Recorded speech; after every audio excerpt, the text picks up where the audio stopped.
시간 믿음 진술문 구원과 중생과 성화에 관한 믿음 함께 살펴보는 시간을 갖도록 하겠습니다. 같이 한번 읽어보시죠. 시작. 우리는 죄인의 구원이 하나님에게서 비롯된 것이며 영원한 하나님의 아들이신 예수 그리스도의 중보 사역으로 말미암은 것이라고 믿는다. 예수 그리스도께서는 자신의 썩지 아니할 피를 흘리고 죽으심으로 죄에 대한 하나님의 거룩하고 의로운 요구를 온전히 충족시키셨다.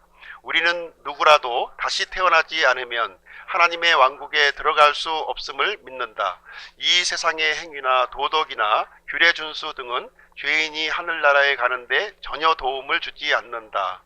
구원을 받으려면 위로부터 주어지는 새 본성, 곧 성령님께서 심어주신 새 생명이 반드시 필요하다. 이런 중생은 행위와 상관없이 오직 예수 그리스도를 믿음으로 이루어진다. 이 같은 믿음을 가지려면 하나님을 향한 회개가 전제되어야 한다. 주 예수 그리스도로 말미암아 자기 행위와 상관없이 전적으로 은혜로 믿음으로 다시 태어난 사람들의 구원은 영원토록 보장된다. 우리는 중생이 일생에 단 한 번 순식간에 일어나는 사건이지만 그 이후에는 평생토록 자신을 거룩하게 하는 성화의 과정이 있음을 믿는다. 하나님의 자녀로서 우리는 그분께서 거룩하신 것처럼 우리도 거룩한 삶을 살아야 함이 마땅함을 믿는다. 여기 이제 수정한 부분이 있는데요. 여기 원래 그 정관에는 이 하나님을 향한 회개가 절대적으로 필요하지만 그것 자체가 따로 구원의 조건은 아니다. 그래서 논리적으로 조금 약간 엉켜 있어서 하나님을 향한 회개가 전제되어야 한다. 이런 식으로 이렇게 좀 표현을 조금 바꿨습니다. 구원의 의미에 대해서 좀 이제 말씀을 드리도록 하겠습니다. 구약 성경에는 구원이라고 하는 이 단어를 예샤라고 하는 단어를 사용하고 있고요. 신약 성경에서는 소테리아라고 하는 단어를 이제 사용을 하고 있습니다. 예샤라는 단어는 히브리어로 119회가 나오는데요. 묶인 데서 자유함을 얻는다 이런 뜻을 이제 가지고 있습니다. 그리고 신약 성경에 나오는 소테리아는 45회 그리스어로 되어 있는 거죠. 회복, 구조, 번영이라고 하는 뜻을 이제 가지고 있습니다. 성경에서 이 구원이라고 하는 단어의 이제 첫 번째 용례와 마지막 용례를 이렇게 살펴보시게 되면 구원이 갖고 있는 단어의 의미를 좀 분명하게 알 수가 있는데요. 첫 번째 용례는 창세기 49장 18절에 나옵니다. 여기에 보시니까 오 주여 내가 주의 구원을 기다렸나이다 이렇게 되어 있습니다. 그래서 이 구원이 주님으로부터 오는 구원을 얘기하고 있는 거예요. 성경에는 이 구원이 다양한 의미로 사용되어지고 있지만 위험에서도 구출되고 구동에서 빠진 것도 이제 구출입니다. 그런 의미의 구원을 가지고 있지만 성경에서는 주의 구원, 주님으로부터 오는 그 구원을 이제 의미하고 있구나 하는 것을 알 수가 있고요. 마지막 용례도 계시록 19장 1절에 보시면 이 일들 뒤에 내가 들으니 하늘에 많은 사람들의 큰 음성이 있어 이르되 할렐루야 구원과 영광과 존귀와 권능이 주 우리 하나님께 있도다. 그래서 마지막에 나오는 이 구원의 단어도 주 우리 하나님과 연관되어서 지금 사용하고 있구나 이렇게 이해를 하시면 되겠습니다. 그래서 성경에서 말하는 그 성경적인 구원, 그것은 우리 주님, 개역 성경으로 얘기하면 여호와 하나님, 주 우리 하나님과 연관이 되어 있는 구원을 지금 우리가 이제 살펴보고 있는 것입니다. 구원은 모든 사람에게 필요하다는 겁니다. 특정한 사람에게 필요한 것이 아니고요. 모든 사람에게 필요합니다. 왜냐하면 모든 사람은 죄인이기 때문에 그렇습니다. 모든 사람은 죄인이고 하나님의 진노 아래에 있다는 것이죠. 그래서 믿지 않는 사람들은 지금 그 위에 하나님의 진노가 있는 거예요. 멀쩡하게 돌아다니는 것 같지만 믿지 않는 사람에게는 하나님의 진노가 있다고 얘기를 합니다. 어떻게 할 수 있습니까? 하나님께서 성경에 그렇게 하셨어요.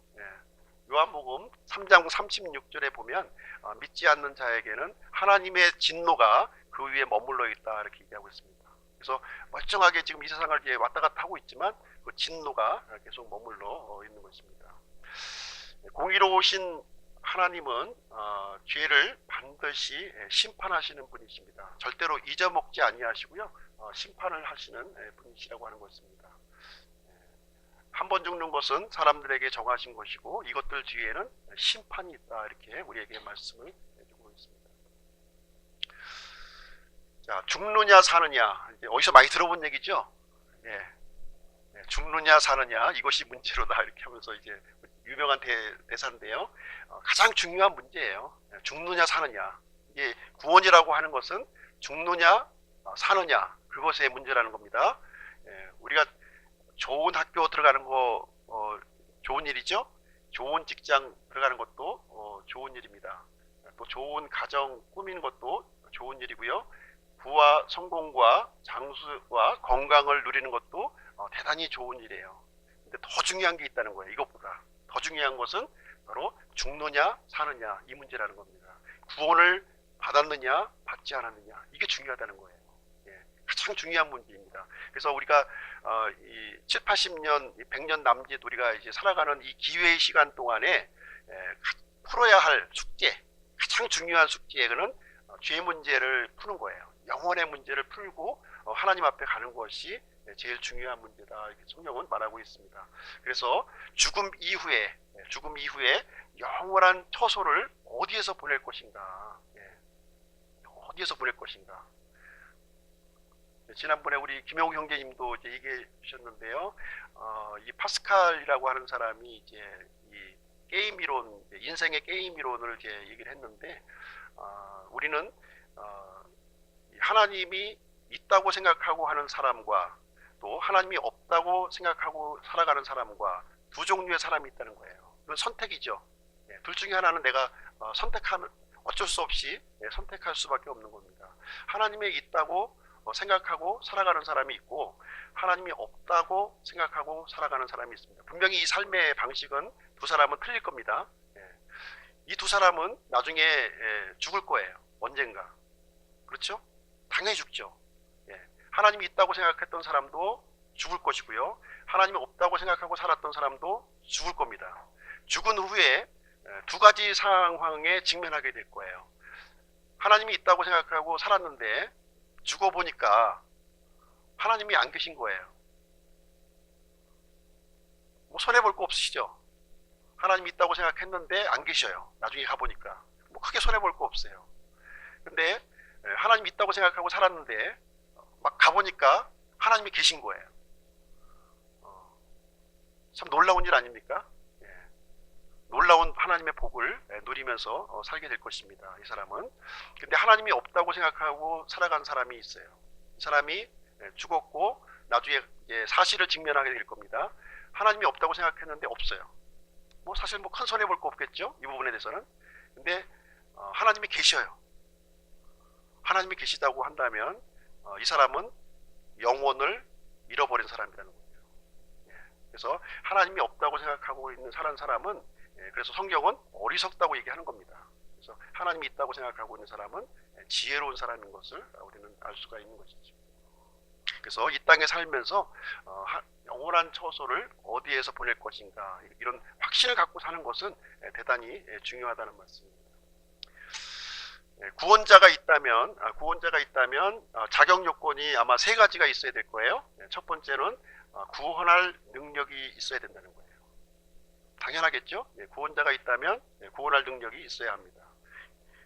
능력만 있어서는 또 안 될 겁니다. 이 구원자는 구원할 의사가 또 있어야 될 겁니다. 그렇죠? 그리고 구원의 원천이셔야만 구원자의 자격을 갖추게 됩니다. 그리고 성경에서 이 구원의 방법은 오직 피로만 가능한데요. 죄 없는 피만이 이제 구원을 줄 수 있다, 이렇게 말씀을 해주고 있습니다.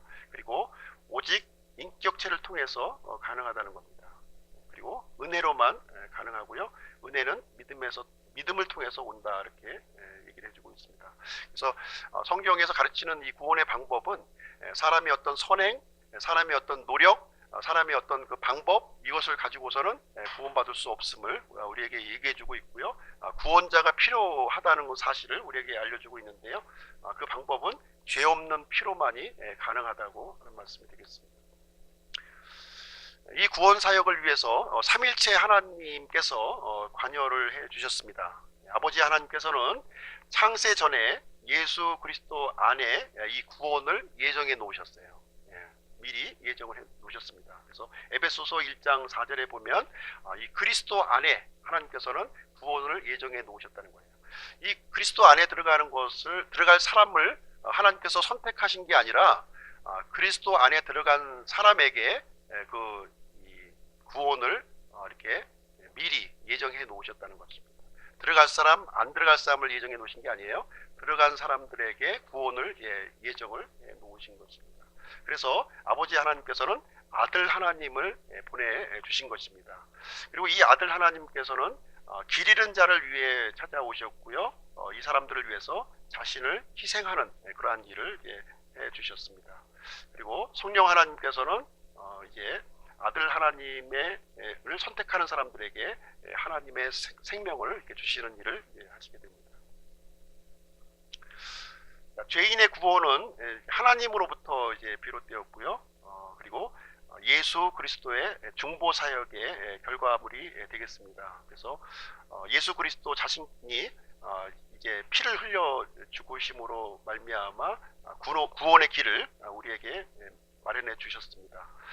이것은 하나님의 이제 공의로운 요구를 충족해 주신 것인데요. 레위기 17장 11절에 보면 피가 혼을 위해 속죄하느니라 이렇게 얘기하고 있습니다. 그래서 예수 그리스도께서는 이 자신의 피, 여기 보면 흠도 없고 점도 없고 그리스도의 보배로운 피라고 이렇게 얘기를 해주고 있습니다. 예수 그리스도께서 흘려주신 피는 흠도 없고 점도 없는 이 보배로운 피입니다. 여기서 흠이라고 하는 것은요, 흠이라고 하는 것은 이 흠과 점은 좀 틀리죠? 흠은 뭐고 점은 뭡니까? 흠은 살아가면서 생긴 결함이에요. 그리고 점은 처음부터 생긴 이 결함을 얘기해 주고 있습니다. 이 예수 그리스도께서 흘리신 이 보배로운 피는 이 살아가면서도 결함이 없고 또 원천적으로도 결함이 없는 이런 순수한 하나님의 피를 흘려주셨기 때문에 이 죄를 속죄할 수 있는 피가 되어 주셨고요. 또 예수님의 이 흘리신 피는 하나님의 피이기 때문에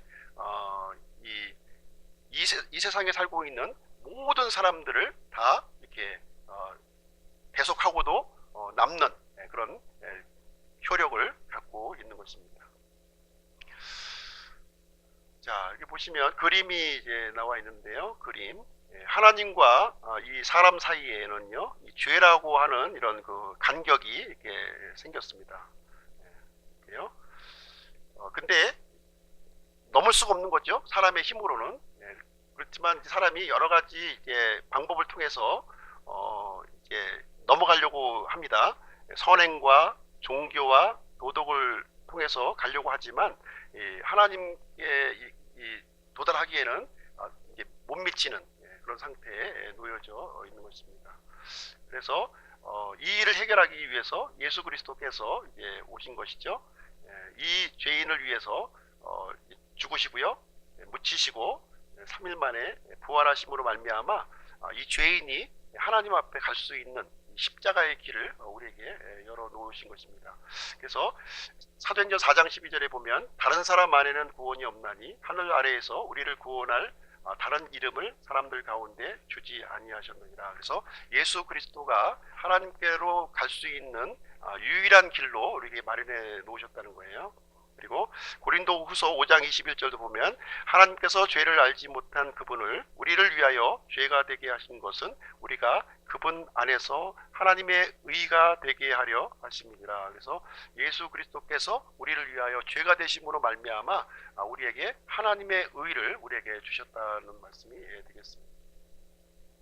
그래서 예수 그리스도를 우리가 이 구원의 기쁜 소식 복음을 우리가 듣고 믿음으로 우리는 이제 하나님 앞에 갈 수 있는 것이고요. 하나님께서 주시는 영원한 생명, 심판을 받지 아니하고 사망에서 생명으로 이제 옮기게 되는 것입니다. 그래서 우리는 둘 중에 하나를 이제 선택해야 될 상황이 있는 것이죠.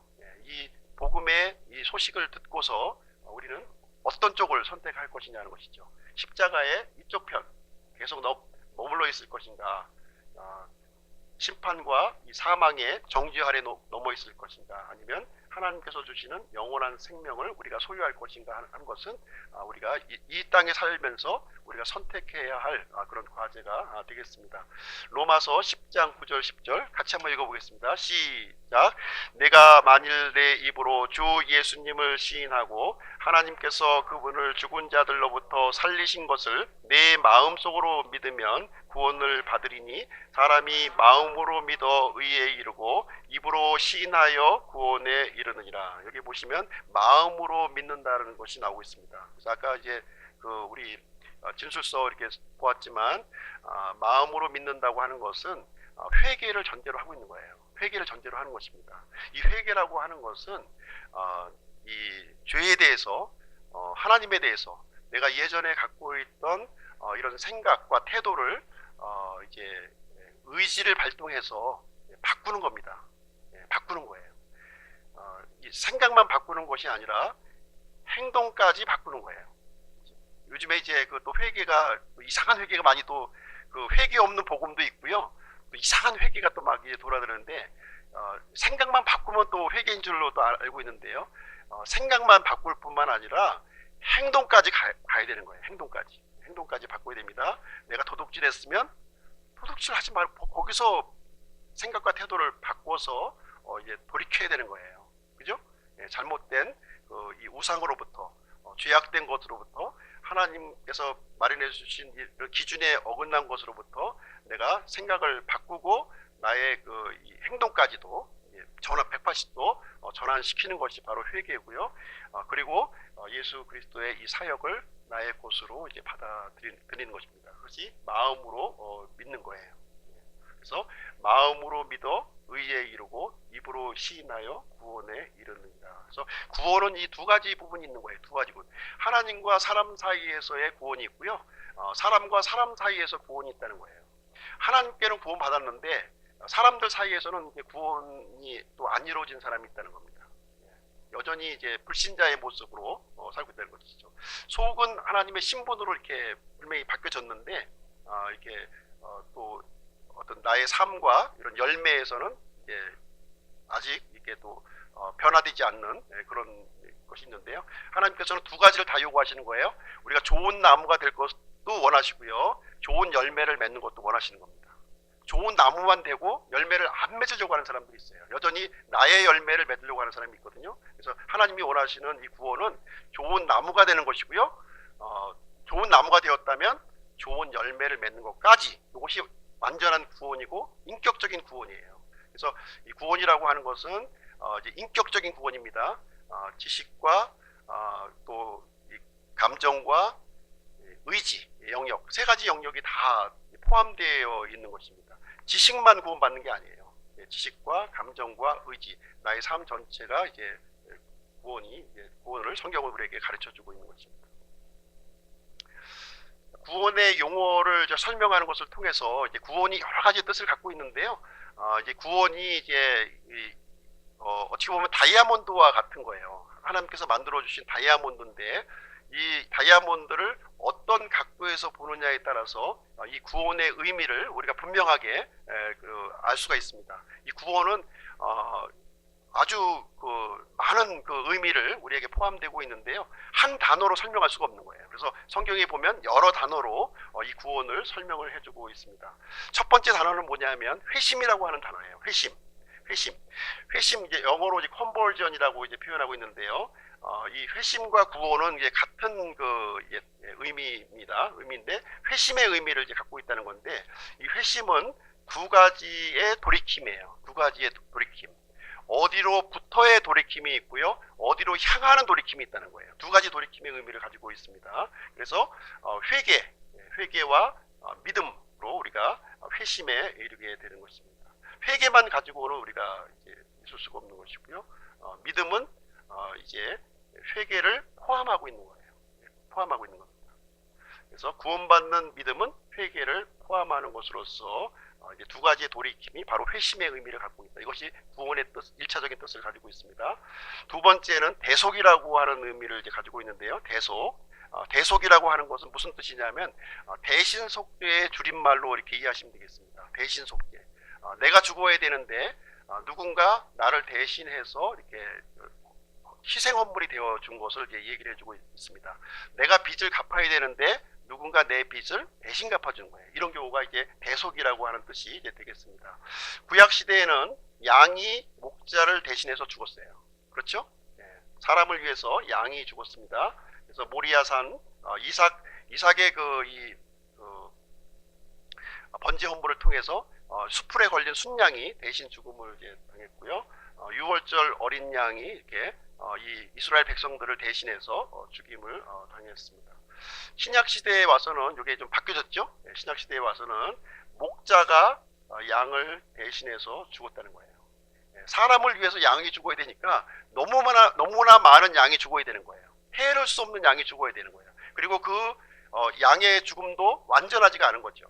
그래서 이게 목자가 이게 양을 대신해서 이 완벽한 대속물, 완전한 대속물, 단번에 이렇게 집행된 대속물이 목자가 되어 주셨다고 하는 것입니다. 이 목자가 누구시냐 하는 것은 우리가 다 잘 알고 있죠. 주 예수 그리스도십니다.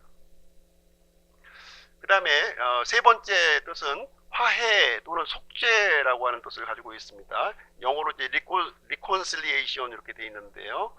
이 원래의 뜻은 구약 성경에 이제 카파르라고 하는 단어를 씁니다. 히브리어로 카파르. 카파르라고 하는 것은 무슨 얘기냐면 덮는다는 거예요. 이렇게요.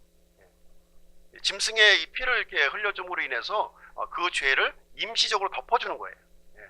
양은 이 사람들의 이 죄를 임시적으로 덮었습니다. 이렇게 덮었어요. 여전히 그 죄는 남아 있는 거죠. 그러나 예수 그리스도의 그 피는 이렇게 치워준 거죠. 이게 치워준 거예요. 이렇게 치워주는 겁니다. 덮는다는 뜻을 가지고 있고요. 신약에서는 이제 알라소, 그래서 원수 관계에서 친구 관계로 변화가 되는 것을 얘기합니다. 우리가 이제 부부 싸움을 할 때도 있고요. 친구들과 이렇게 다툴 때도 이렇게 있잖아요. 이 갈등 국면에 있는데 화해를 한다고 하는 것은 무엇이냐면 그 갈등 관계, 이런 그 싸움의 관계가 완전히 친밀한 관계로 변화되었다, 이런 뜻을 이제 여기서 가지고 있습니다. 그래서 이 구원이라고 하는 것은 화해 또는 속죄의 의미를 여기서 이제 갖고 있는 것입니다. 네 번째로 화해 헌물이라는 뜻을 이제 가지고 있는데, 화해 헌물. 이 구약에서는 이제 긍휼의 자리로 이제 표현이 되어 있고요. 우리가 이제 지성소 안에 들어가면은 이제 언약궤가 있다고 말씀드렸죠. 언약궤의 그 뚜껑이 바로 이제 긍휼의 자리예요. 하나님의 그 쉐카이나 영광이 임하는 그 장소인데요. 이 짐승의 피가 그 긍휼의 자리에 뿌려졌을 때 하나님의 거룩한 영이신 그 성령님이 이제 거기에 이제 임재를 하시게 되었던 것입니다. 그래서 이스라엘 백성들의 이 죄인된 이스라엘 백성과 거룩한 하나님이 만나시는 장소, 그 성소가 이제 성소를 통해서 그 일이 이루어진 것입니다. 그리고 신약에 와서는 이 갈보리 십자가인데요. 이 긍휼의 자리가 이제 갈보리 십자가, 예수 그리스도의 흘려진 이 피를 통해서 원수가 관계에 있었던 우리 사람과 그리고 이 거룩하신 하나님과의 관계가 이 피로 이제 이렇게 회복이 이렇게 이루어지게 된 것입니다. 그래서 이것이 화해 헌물, 그런 의미에서 화해 헌물이라고 하는 뜻이 구원의 뜻을 가지고 있습니다. 그 다음에 어떤 뜻이 있냐면 사면한다는 뜻을 갖고 있어요. 사면. 사면이란 말 많이 들어보셨죠? 특별 사면 해가지고서 이제 8.15 광복절 뭐 이제 또 이렇게 되면은 대통령이 이제 사면령을 이제 내리는 우리 이제 그런 것을 우리가 있는데요. 이것은 제거한다고 하는 뜻을 가지고 있습니다. 제거한다, 없앤다 하는 뜻을 가지고 있습니다. 이스라엘의 명절 중에는 속죄일이라고 하는 명절이 있었습니다. 속죄일. 이때는 이제 두 마리의 염소가 이제 뽑히게 되는데요. 두 마리 염소. 한 마리는 긍휼의 자리에 이렇게 뿌려져요. 한 마리는 죽여서 긍휼의 자리에 이렇게 뿌려지고, 한 마리는 이제 저기 광야로 이렇게 멀리 이렇게 보냅니다. 그래서 이제 하나님의 이 사면에는 두 가지 의미가 있다는 거예요. 두 가지 의미. 이렇게 죄를 이렇게 속죄한다, 이렇게 뜻을 갖고 있고요. 또 하나는 동에서 서가 먼 것처럼 멀리 이렇게 하나님의 기억 속에서 이렇게 멀리 이렇게 보내버린다 하는 그런 뜻을 가지고 있는 것입니다. 우리가 구원받았다고 하는 것은 바로 이 의미예요. 우리 죄값이 지불되었다. 그리고 우리가 지었던 죄가 하나님으로부터 멀리, 아주 그냥 하나님의 그 기억 너머, 저 멀리 너머로 이제 이렇게 보내어졌다 하는 뜻을 가지고 있는 것입니다. 그 다음에 이제 구속이라는 의미를 또 갖고 있습니다. 구원이라고 하는 뜻이 구속이라는 뜻인데, 영어로 redemption이라는 뜻인데요. 물은다고 하는 뜻이에요. 물른다. 물러줘 이거잖아요. 우리 최건부 형제님이 집을 좀 잘못 사셔가지고 이제 고생을 많이 하고 계신데, 이제 물러줘 이거예요. 물러줘. 네, 이제 돈 줄 테니까 물러줘. 이제 이 뜻이 되겠습니다. 룻기에 보면 이제 이 룻의 이 땅을 다시 무르는 장면이 나와요. 그래서 친족 구속자로 누가 등장하냐면 보아스가 등장하죠. 이 보아스가 친족 구속자가 되어서 룻의 이 상속 기업을 물르는 이런 구원자가 된 거죠. 룻의 구원자가 되어서 한 장면이 이제 여기 나와 있는데, 바로 이제 구속이 이제 물른다 이런 뜻이 되겠습니다. 그 다음에 이제 구원의 그 또 다른 뜻으로는 중생이라고 하는 뜻을 갖고 있습니다. 중생, 이제 다시 태어난다고 하는 뜻인데요. 영어로 이제 중생, 두 번 태어남을 얘기하고 있는 건데, regeneration. 그래서 이제 우리 성경에는 다시 태어난다는 것을 가지고 있습니다. 이것은 두 번째 출생, 새로운 본성, 하나님의 생명을 갖는 것을 이제 의미하고 있습니다. 그래서 우리 구원받은 사람에게는 두 개의 본성이 존재하는 거예요. 두 개의 본성. 하나는 뭐냐면 옛 본성, 아담의 본성이 우리 안에 있고요. 그 다음에 성령님을 통해서 우리에게 주어진 본성, 새로운 본성, 이 두 가지의 본성이 있게 됩니다. 그래서 이 두 가지의 본성이 있기 때문에 우리 구원받은 사람들은 이 마음 속에서 계속 갈등이 있는 거죠. 갈등이 있는 거예요. 그래서 어떤 본성을 우리가 먹이느냐에 따라서 이제 새로운 본성 쪽에 많이 이렇게 우리가 먹이면은 이 하나님의 본성이 강해지는 거예요. 그리고 옛 본성에 자꾸 이제 먹이게 되면 옛 본성이 강해지는 겁니다. 그래서 옛 본성이 강해지면 어떻게 되냐면 사람이 육신적이 되는 거예요. 육신적. 그리고 새로운 본성, 하나님의 본성을 이렇게 잘 이렇게 또 충실하게 이렇게 여기 하면 이제 하나님의 본성이 이제 커지는 겁니다. 이렇게 영적이 되는 거죠. 영적인 사람으로 그렇게 되는 것입니다. 그래서 우리 사람 안에 이제 구원받기 전에는 옛 본성만 있었죠. 옛 본성만 존재했었는데, 우리가 다시 태어나는 것을 통해서 성령님을 통해서 새로운 본성이 들어오게 되었습니다. 그래서 영적인 눈이 이렇게 열리게 되었고요. 그래서 하나님을 알게 되었고, 하나님을 사랑하게 되었고, 하나님을 순종하게 되는 그런 복된 존재가 되었다, 이렇게 보는 것입니다. 그래서 중생의 방법을 보게 되면 우리가 육체로 출생할 때 어떻게 출생하나요? 이제 정자와 난자, 그리고 어머니의 이제 자궁을 통해서 우리가 출생을 하게 됩니다. 마찬가지예요. 우리가 하나님의 자녀로 우리 영적인 출생도 똑같은 방식입니다. 하나님의 말씀, 하나님의 영, 그리고 이 하나님의 사람을 통해서 이렇게 출생하게 되는 것입니다. 하나님의 사람의 이 역할이 굉장히 중요하다는 거예요. 그래서 하나님께서는 우리 구원받은 사람들을 이제 동역자로, 이렇게 동역자로 삼아 주셨어요. 가만히 있는데 하나님의 말씀과 하나님의 영이 이렇게 움직여가지고 사람을 딱 구원시키는 게 아니에요. 결국은 사람을 도구를 사용하셔서 그 일이 이루어지도록 하는 겁니다. 그래서 우리 구원받은 사람의 역할이 대단히 중요하다는 거예요. 가만히 있으면 아무 일도 일어나지 않아요. 그러나 하나님의 쓰임을 이렇게 수입에 순종하고 우리가 이제 드려지면 이것을 통해서 하나님의 말씀과 하나님의 성령님이 이렇게 이제 작동을 하게 된다고 하는 사실입니다. 자, 이 중생 다시 태어남이라고 하는 단어는요, 이 세상의 행위로는 하나님의 왕국에 들어가는데 도움을 주지 못한다는 겁니다. 우리가 이제 우리 아이들 찬송을 통해서도 우리가 배우고 있죠. 힘으로도 못 가요. 또 뭔가요? 돈으로도 못 가요. 또 힘으로도 못 가요. 돈으로도 못 가요. 어여뻐도 못 가요. 사람이 어떤 행위로도 하나님의 왕국에 들어가지 못한다는 거예요. 어떻게 들어갑니까? 다시 다시 태어나야 들어가는 거예요. 다시 태어나야 들어가는 곳이라는 거예요. 다시 태어나야만. 성령님을 통해서 새로운 보성을 가진 사람만이 이제 하나님의 왕국에 들어갈 수 있다. 그래서 요한복음 3장 6절에 보면 육에서 난 것은 육이요 성령에게서 난 것은 영이니 성령으로 다시 태어나야만 들어간다는 것입니다. 히브리서 9장 27절 한 번 죽는 것은 사람들에게 정해진 것이요 이것 뒤에는 심판이 있다. 그래서 한 번 태어난 사람은 육체의 죽음, 심판을 이제 받게 됩니다. 두 번 태어난 사람도 역시 죽어요. 안 죽는 게 아니에요. 죽습니다. 죽지만 이제 두 번째 사망, 심판에 이르지 아니한다 이렇게 말씀해주고 있습니다. 그 다음에 구원의 이제 다른 의미가 이제 칭의라고 한다는 것이 칭의, 칭의 좀 어렵죠? 이 칭의가 이제 영어로 justification인데요. 이건 이제 법정에서 사용하는 언어예요. 법정 용어입니다. 법정. 이제 이 재판관이 이제 당신은 죄가 없습니다 하고 땅땅땅땅 치는 것, 이 절차가 바로 칭의라고 하는 단어입니다. 그래서 믿음으로 그리스도와 연합하여 죄인이 의인이 되는 하나님의 법적 조치이다. 그래서 우리의 신분이 하나님 앞에서 의롭게 된 것, 이것을 이제 칭의라고 부르는 것입니다. 그래서 하나님의 법정에 이렇게 보시게 되면 재판관이 예수 그리스도시고요, 죄인에게 사망이 선고가 됐습니다. 그런데 이 재판관이신 예수님께서 이 죄인을 대신해서 수위를 입고 죽으시는 거예요. 그래서 이 죄인이 하나님 앞에서 무죄 판결을 이렇게 받게 되는 것입니다.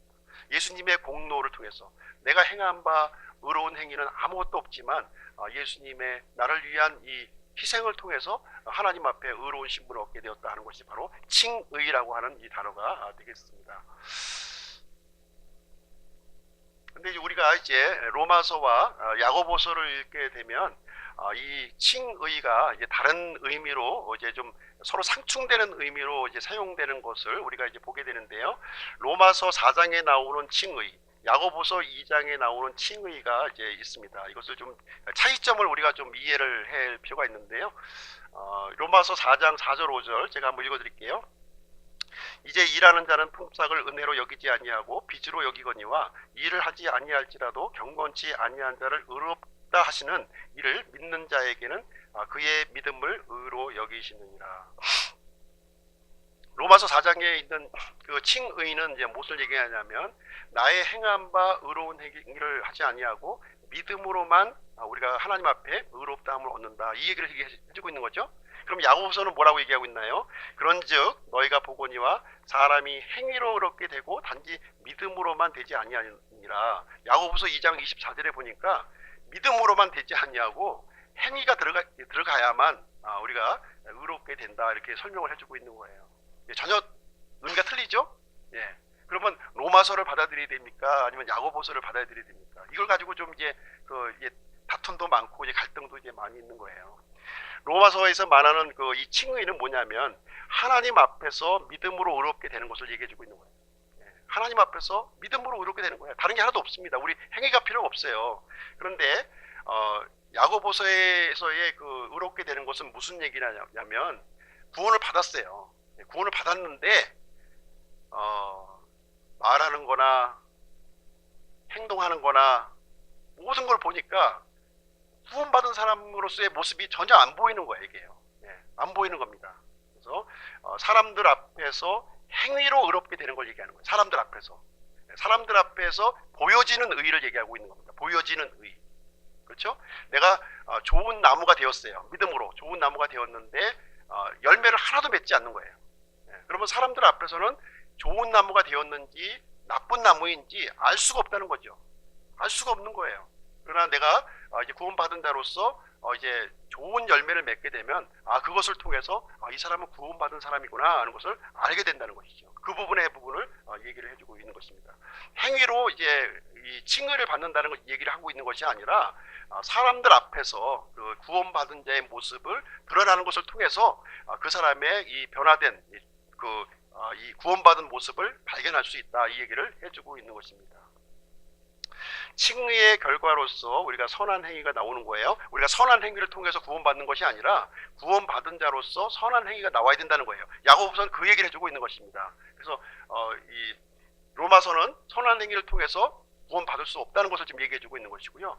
야고보서는 너희가 구원을 받았다면 거기에 따른 선한 행위가 이렇게 드러나야 된다 이렇게 해주고 있습니다. 선한 행위가 구원받는다는 얘기를 야고보서도 얘기해 주는 것이 아닙니다. 그래서 칭의의 결과로서 우리는 선한 행위가 나와야 되는 것입니다. 그래서 에베소서 2장 8절 10절 보면 선한 행위는 선한 사람을 만들지 못하지만 선한 사람은 선한 행위를 한다는 내용이 이제 되겠습니다. 그래서 우리 구원받은 사람들은 이제 우리의 구원받은 것을 일하여 드러내야 되는 거예요. 열심히 드러내야 되는 거예요. 그래서 이 사람들이 나의 모습을 보고 구원받은 사람이구나 그것을 알 수가 있는 거잖아요. 열심히 우리가 구원받았다면 일하여 드러나는 것이 이제 필요하다는 것을 그 야고보서는 강조하고 있는 내용이 되겠습니다. 좀 차이점을 좀 이해하시겠죠? 선한 행위로 구원받는다는 얘기를 하고 있는 게 아니에요. 야고보서는 구원받은 자로서 당연히 선한 행위가 이게 뒷받침돼야 된다는 것을 알려주고 있습니다. 그 다음에 구원의 다른 뜻은 이제 성화의 의미를 또 갖고 있는데요. 성화, 영어로 이제 sanctification 이렇게 되어 있습니다. 이것은 이 성도의 삶 속에서 영적 성숙과 은혜 안에서 자라는 과정을 얘기해주고 있습니다. 그래서 이 야고보서의 그 내용이 바로 이 내용을 이제 알려주고 있는 거예요. 그래서 로마서 6장이 이제 이 내용을 이제 성화의 과정을 우리에게 알려주고 있는 건데요. 우리가 구원을 받았다면 예수님의 피로 말미암아 구원 받았다면 성장해야 된다는 거예요. 그 다음에 우리가 구원 받은 것이 이제 우리가 출생과 같은 거죠. 스타트가 된 거예요. 그렇다면 이 출생한 것으로 머물러서는 안 된다는 겁니다. 그 다음에는 성장해야 된다는 것을 얘기해주고 있어요. 성장. 이 성장이 바로 이제 성화를 얘기해주고 있는 것이고요. 그러기 위해서는 이제 세 가지로 우리에게 설명해주고 있는데 알아야 한다는 거죠. 알아야 한다는 거죠. 그래서 성경 공부도 하고 예배에도 참석하고 우리가 성도들 간의 교제도 하고 이렇게 하는 것입니다. 그 다음에 나를 이제 그 구원받은 자로서 이제 여겨야 된다는 거예요. 처음에는 내가 구원받은 자라고 하는 이 아이덴티티, 정체성을 알아야 된다는 것이고요. 그 다음에는 나는 구원받은 자로 여겨야 된다. 세 번째는 구원받은 자로서 나 자신을 의로운 도구로 드려야 된다는 거예요. 구원받았음에도 불구하고 여전히 불의의 도구로 드려지고 악한 도구로 쓰여지면 되겠습니까? 안 되는 거죠. 그래서 의로운 도구로 적극적으로 우리가 구원받았으면 드리라는 거예요. 그래서 이것을 통해서 우리가 성화될 수 있다는 것을 우리에게 말씀해 주고 있습니다. 그리고 영화라고 하는 또 단어가 있는데요. 이것은 몸의 구속을 얘기해 주고 있는 거예요. 몸의 구원을 얘기해 주고 있는 거예요. 이것은 지금 우리가 살아있을 때 이루어지는 것이 아니라 이것은 미래에 이루어지는 겁니다. 미래에. 이 몸의 구속은 미래에 이루어지는데요. 예수 그리스도께서 공중 재림하실 때 우리 그 성도들은 영화로운 몸으로 우리가 변화하게 됩니다. 영화로운 몸을 입게 되는 것을 얘기해 주고 있습니다. 그래서 성화의 삶은 어떻게 표현할 수 있냐면 우리가 중생, 우리가 칭의라고 그랬죠. 칭의는 일생의 이례적 사건이지만 그 이후에는 우리가 죽을 때까지 예수 그리스도의 장성된 분량으로 우리가 성화의 과정이 있다고 하는 것입니다. 그래서 하나님의 자녀로서의 삶을 살아가는 것이고요. 그러기 위해서는 영적 갓난아이로서 말씀의 순수한 젖을 사모해야 된다는 겁니다. 그리고 빌립보서 2장 12절처럼 구원을 우리가 워크아웃, 일하여 드러내라 이렇게 얘기를 하고 있어요. 나는 구원 받았으니까 그냥 가만히 있을 거야 이게 아니라 일하여 드러내는 워크아웃 하라는 거예요. 우리가 이제 워크아웃이란 말을 이제 예전에 이제 많이 이제 들었던 말이죠. 회생이라는 거예요. 회생. 이제 뭔가 살려고 하면은 이렇게 뭐 채무도 갚고 또 인력 구조조정도 하고 여러 가지 그 일들을 하라는 거죠. 마찬가지입니다. 우리가 구원 받았다면 구원받은 자로서의 그 여러 가지 일들을 일하여 드러내라 이제 얘기를 해주고 있습니다. 로마서 6장 13절처럼 이제는 의의 도구로 우리가 쓰임 받는 거예요. 의의 도구로 쓰임 받도록 하는 겁니다. 죄를 안 지으려고 애쓸 필요 없어요. 그냥 교회 나오시면 되는 거예요. 성경 읽으시면 되고 기도하는 자리로 들어오면 되고 하나님 섬기는 자리로 들어오면은 죄를 저절로 안 짓게 된다는 겁니다. 내가 죄 안 지으려고 죄를 안 지어야지. 이 목욕탕 속에 들어가서 때를 아무리 이렇게 때가 요즘에는 이제 깨끗해서 이제 때가 많이 없는데 예전에는 이제 죄송한 얘기지만 때가 둥둥둥둥 떠다녔거든요. 그거 경험한 세대들은 아시는데 그래서 이제 잠자리 채로 이렇게 이제 어떤 분이 들어와서 이렇게 걷어내고 그랬어요. 이제 그래도 또 조금 지나면 둥둥둥둥둥 막 떠나다니는데 막 밀어내면 뭐해요? 예? 그 계속 또 오잖아요. 어떻게 하면 됩니까? 새 물을 계속 공급하면 되는 거예요. 새 물. 예? 예전에는 이제 물값이 너무 귀하다 보니까 한 번 떠놓은 물로 계속 하루 종일 이제 사용하다 보니까 이제 그런 일이 생겼는데, 지금은 이제 새 물을 공급받으면 됩니다. 마찬가지 우리 구원받은 사람도 죄 안 지려고 필요 없다는 거예요. 그냥 이제 그 새 물에 들어가 있으면 돼요. 새 물. 예, 새 물로 이 얘기를 해주고 있습니다. 빛의 자녀로서 이제 더 적극적으로 우리가 주님의 일에 이렇게 참여하고 이렇게 쓰임 받으면 자동적으로 죄는 이게 멀어진다 하는 얘기를 해주고 있습니다. 자, 칭의와 성화, 영화 이제 요거를 이제 좀 구분할 필요가 있는 건데요. 죄에 대해서 칭의는 죄의 형벌에서의 구원입니다. 죄의 형벌. 그리고 성화는 그 예수님께서 십자가에서 이렇게 대속의 피를 흘려주셨어도 죄가 없어진 게 아니에요. 죄는 여전히 존재합니다. 여전히 존재해요. 그래서 이 칭의는 죄의 형벌로부터의 구원, 성화는 죄의 권능, 세력으로부터의 구원, 영화는 죄의 존재로부터의 구원을 얘기해주고 있는 거예요. 이렇게 구분이 좀 됩니다. 그리고 구원의 위치, 구원에 대해서도 보면은 이것은 이제 칭의는 위치적 구원이에요. 위치적 구원. 이제 위치적 구원 하니까 좀 어렵긴 한데 신분이 바뀌어졌다는 거예요. 신분이 바뀌어졌다는 것을 얘기해주고 있는 것이고요. 성화는 상태적 구원, 나의 그 삶이 이제 구원받는 것을 얘기해주고 있는 것입니다. 영화는 전인적인 구원을 얘기해주고 있어요. 그래서 칭의는 우리의 영과 관련이 있고요. 성화는 우리의 혼, 영화는 육과 이제 관련이 있습니다. 그래서 칭의는 과거에 이루어진 사건, 예수님의 십자가의 죽으심과 함께 예수님의 히스토리가 나의 히스토리가 됨으로 말미암아 과거에 이루어진 거예요. 그리고 성화는 지금 내가 살아가는 이 삶의 과정 속에서 이루어지는 것이고요. 영화는 앞으로 예수 그리스도께서 재림하실 때 그때 이제 일어나는 일이 되겠습니다. 이 일이 칭의와 성화와 영화가 이게 서로 분리가 된 것이 아니라는 거예요. 연결되어 있는 거예요. 하나로. 어떻게 알 수가 있냐면 빌립보서 1장 6절 같이 한번 읽어볼게요. 시작. 너희 안에서 선한 일을 시작하신 분께서 예수 그리스도의 날까지 그 일을 이루실 것 바로 이것을 나는 확신하노라. 우리 안에서 선한 일을 시작하신 분 누구십니까? 성령님이시잖아요. 성령님께서 우리 내주하시는 성령님께서 언제까지? 예수 그리스도의 날까지 그 일을 이루신다는 거예요. 이 선한 일을 우리 구원의 일을 이루신다 이렇게 약속을 해 주셨습니다. 그리고 에베소서 1장 13절과 에베소서 4장 30절에 보시면 성령 하나님께서 우리를 어떻게 해주셨다고요? 봉인해 주셨다고요. 봉인이 무슨 말인지 아시죠? 이거는 이 성령님께서 봉인하면 성령님만이 떼실 수 있는 거예요. 이 봉인을 아무도 못 떼요. 마귀도 못 떼고 아무도 못 뗍니다. 그래서 우리의 이 구원, 이것은 완전한 구원이다 하는 것을 여기서 우리에게 알려주고 있습니다. 구원 없어지는 거 아닙니다. 없어지는 게 아니에요. 완벽한 구원임을 성경은 우리에게 강조를 해주고 있습니다. 영혼 육의 이제 회복인데요. 예를 들어서 이제 설명을 하고 있습니다. 우리는 예전에 항로를 이탈하고 고장난 비행기를 조정하는 비행사였다는 거예요. 그래서 우리의 몸은 이제 시스템이 훼손되었고요. 그리고 우리의 영은 망가졌고 혼은 이제 처벌을 받아야 되는 그런 존재가 되었는데요. 성령님께서 이 세 가지를 회복시켜주는 일을 하십니다. 그래서 영화로운 몸을 하셨고요. 또 영적으로 회복을 주셨고 또 하나님과의 화평을 이렇게 성령님께서 이렇게 진행을 해주셨다는 거죠. 자, 우리는 이제 구원의 이제 안전 보장을 우리가 믿고 있는데요. 시간이 벌써 이제 3시가 이제 다 돼가기 때문에 좀 집중력이 굉장히 떨어지죠.